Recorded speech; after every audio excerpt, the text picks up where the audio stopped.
네, 세 분 어서 오십시오. 안녕하십니까.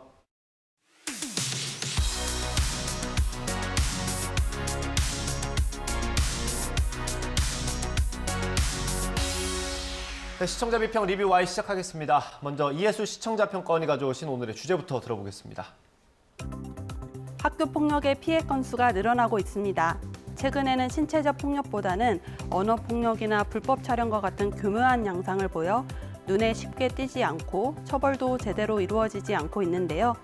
이러한 실태가 공론화되고 해결하기 위해서는 언론의 힘이 중요합니다.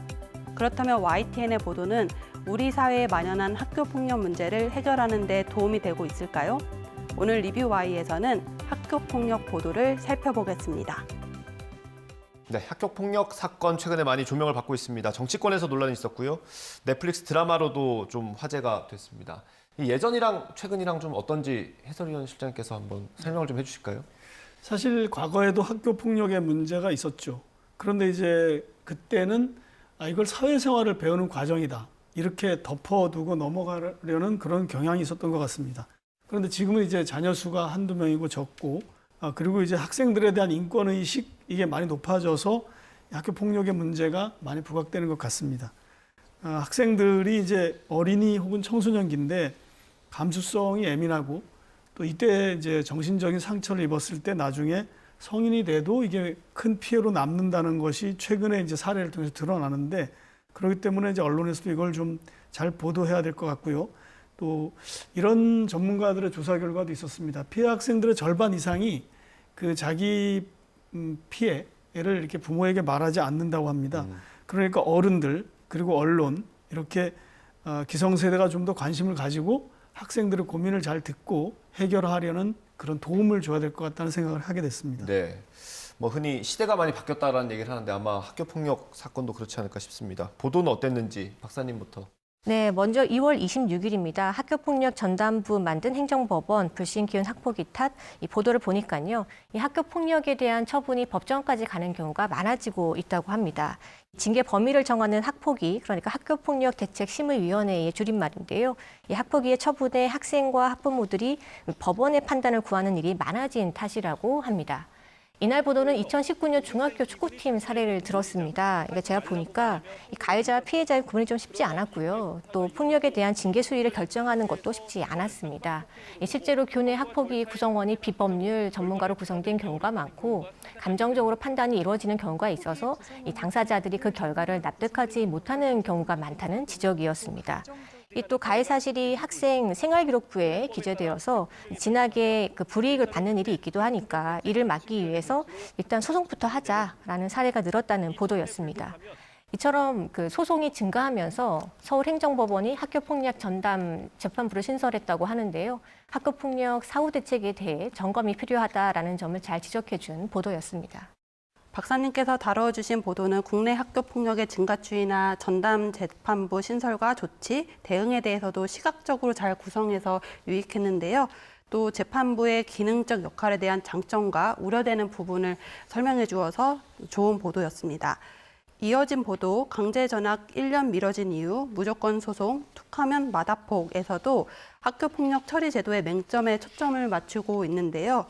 최근 이슈가 된 정순신 변호사 아들의 학폭 소송 일지를 공개하면서 학폭위 결정에 대한 불복과 소송이 처벌을 피하는 데 악용되고 있음을 지적하고 있습니다.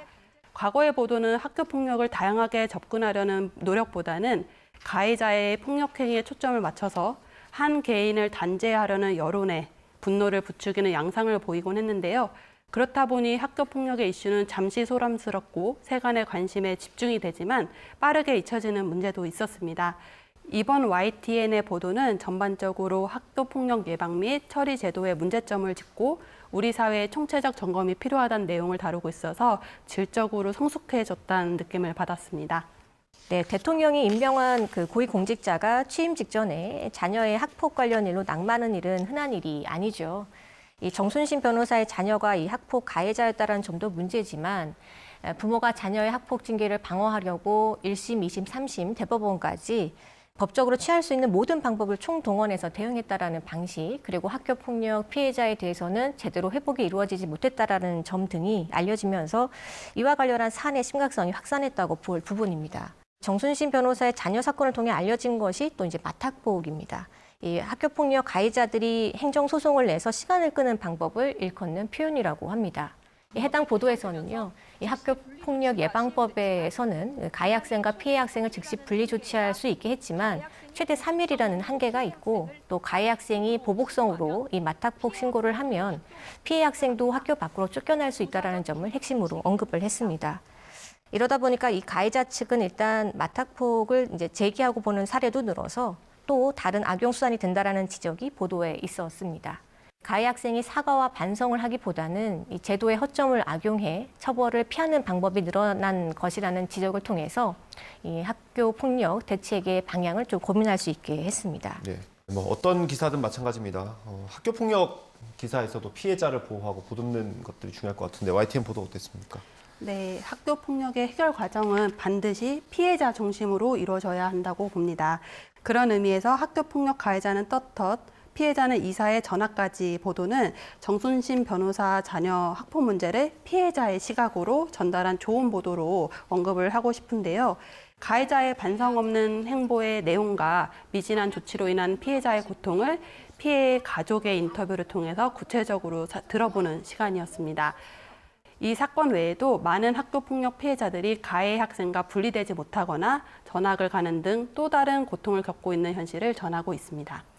네, 이 사후 처벌보다는 사전 교육이 중요하고요. 또 인성 교육과 교권 강화를 강조하는 내용이었는데요. 피해자 중심의 대응이 중요하다라는 점을 설명하는 데 필요한 보도였던 것 같습니다.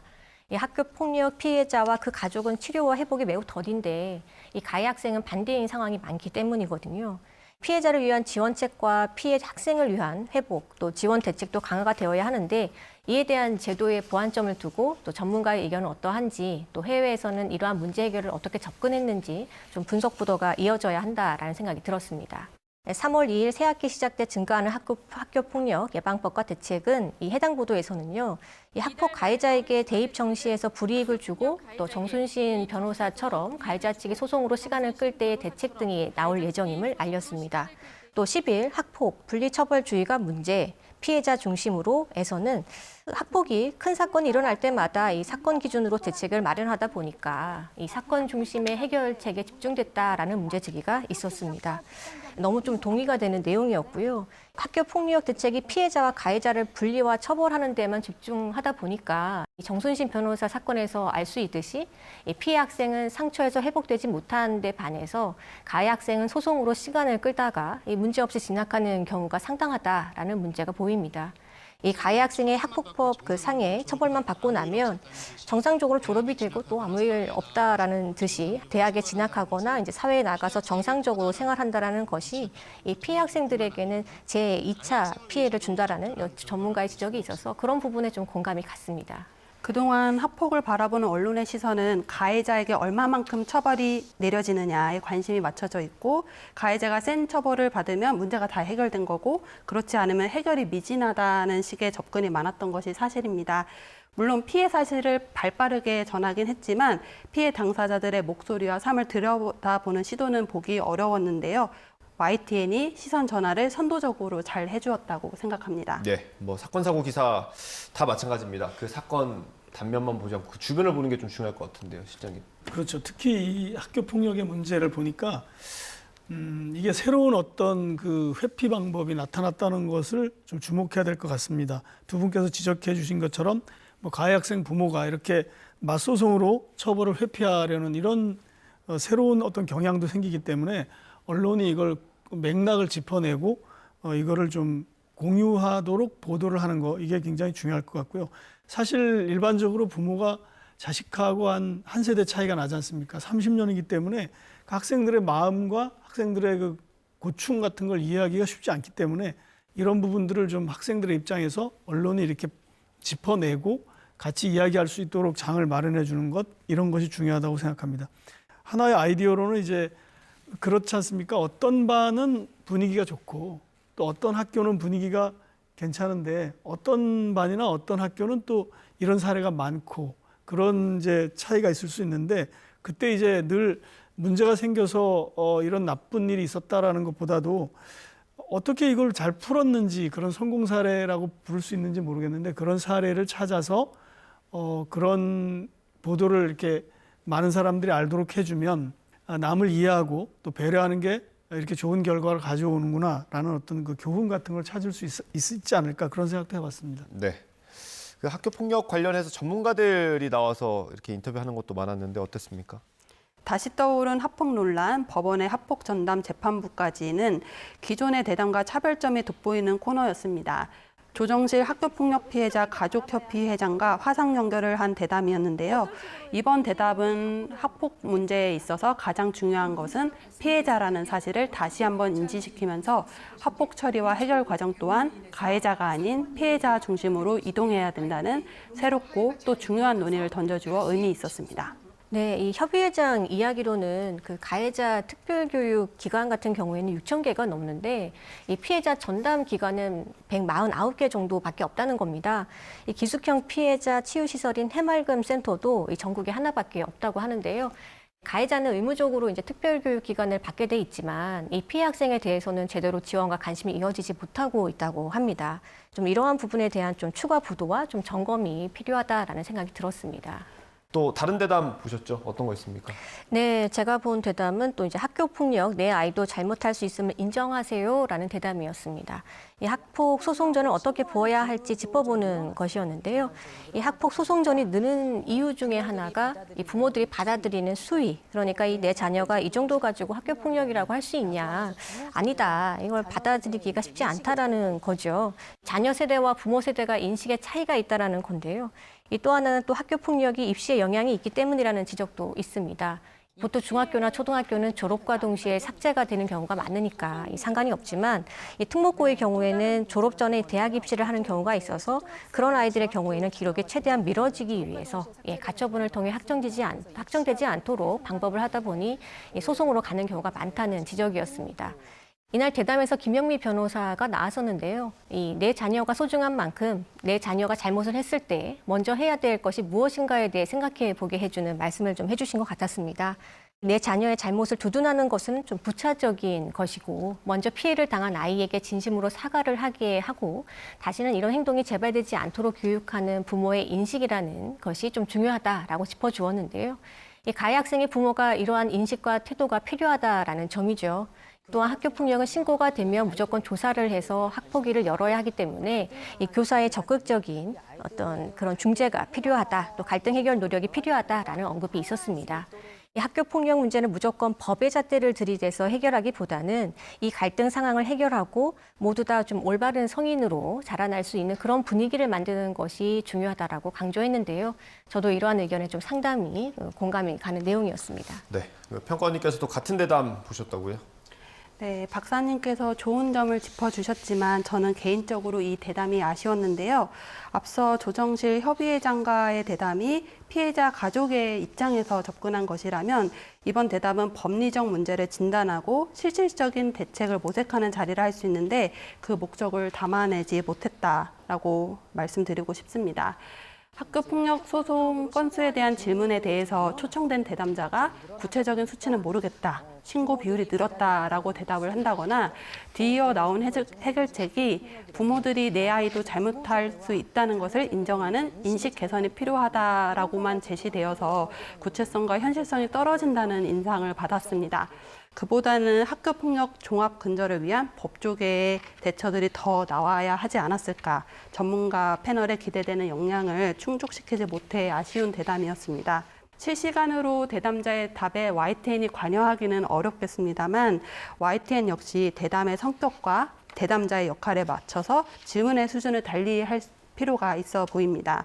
또 YTN이 다른 보도에서 학교폭력 증가수나 피해 유형별 실태 등의 통계 자료를 잘 활용해 주었는데요. 그런 자료를 사전 질문을 구성할 때 대담자와 공유하는 방법도 좋을 것 같습니다. 구체적인 질문과 준비된 자료가 좋은 답변을 이끌어낼 수 있음을 기억해야 할 것 같습니다. 네, 이 학교 폭력 문제를 두고 정치권 그리고 정부 혹은 또 가정 어디에서도 이 근본적인 해결책을 내놓지 못하고 있습니다. 이 쉽지 않은 문제라는 것이겠죠. 사후 약방문이던 또 사전 예방이던 이 학교 폭력 근절에 모두가 한 뜻일 겁니다. 그런 의미에서 대담 구성에 있어서 제안 한 가지를 좀 드리고 싶은데요. 실제 학교폭력 중재 노력을 기울인 선생님이나 또 상담을 전문으로 하는 선생님의 대담을 기획해 보는 것도 좋겠다라는 생각이었습니다. 이 학교폭력 상담에서의 고충, 또 교사로서 어떤 개선이 이루어지길 기대하는지 좀 살펴보는 노력이 좀 필요해 보였습니다. 박사님의 말씀에 보태서 YTN이 학교 폭력 근절을 위한 사회적 시스템을 지속적으로 감독하고 점검해 주시길 당부드립니다. 그동안 학교 폭력에 관한 논의와 개선이 전혀 없었던 것은 아닙니다. 교육부와 각 학교들은 학교 폭력 예방과 근절을 위한 다양한 대책을 세우고 있고요. 또 피해 학생을 위한 제도와 시설도 많이 마련되었습니다. 학생들은 학교에서 셀 수 없을 정도의 학교 폭력 예방 교육을 받고 있기도 합니다. 그럼에도 그 대책들이 효과를 발휘하지 못한 이유가 무엇일까 질문해 보면 저는 각종 제도는 만들어졌지만 제도 발표 이후에 실효성을 점검하는 시스템이 부재했기 때문이라고 생각합니다. 언론이 그 감독의 역할을 할 수 있겠죠. YTN이 관련 사건이 터졌을 때 또는 정책이 발표되었을 때만 반짝 집중하기보다는 학폭 문제와 관련된 제도의 개선의 문제점을 주기적으로 점검하고 미흡한 부분이 있다면 지적하고 논의를 재점화해 주었으면 합니다. 보도 내용의 사후 점검의 중요성을 강조해 말씀드려 봅니다. 네, 오늘 리뷰 Y 내용 정리 한번 해보겠습니다. 평가원님부터 한 줄 평 들어보겠습니다. 학교 폭력 더는 안 돼. 언론도 팔벗고 나서야. 코로나19로 잠시 주춤했던 학교 폭력이 등교 수업 확대와 함께 폭증하면서 학교 폭력 예방 및 근절을 위한 교육, 인권, 청소년, 시민, 사회단체의 협력이 강화되고 있습니다. 여기서 언론은 무엇을 할 수 있을까요? 보도 과정에서 피해 가해자의 진실 공방과 개인의 응보적 처벌에 집중하기보다는 학교 폭력을 막지 못하는 시스템 점검과 피해자 보호와 치유에 관심을 기울여야겠습니다. YTN이 학교 폭력에 대한 회복적 접근의 중요성과 필요성을 공론화하는 데 앞장서 주시길 바랍니다. 네, 다음 박사님 들어보겠습니다. 당해도 괜찮은 사람 없다. 학교 폭력 경각심 높여야. 학교 폭력 사례가 알려질 때마다 폭력의 종류와 정도에 놀라는 경우가 늘고 있습니다. 요즘엔 학교 폭력이 일반적인 하나의 유형이 아니라 온라인과 오프라인에서 사건이 뒤섞여 발생하는 경우도 증가하고 있습니다. 가해 방식은 갈수록 다양해지는데 징계 수위는 낮고 또 피해 학생을 위한 치유 수단은 미흡합니다. 학교와 또래가 전부인 시기, 학교에서 일어나는 일들을 결코 사소하게 보아서는 안 되겠습니다. 학교 폭력 피해 학생의 상처를 보듬는 노력이 더 커져야 할 때입니다. 네, 오늘 리뷰 Y 순서는 여기서 마치도록 하겠습니다. 세 분 오늘 말씀 잘 들었습니다. 감사합니다.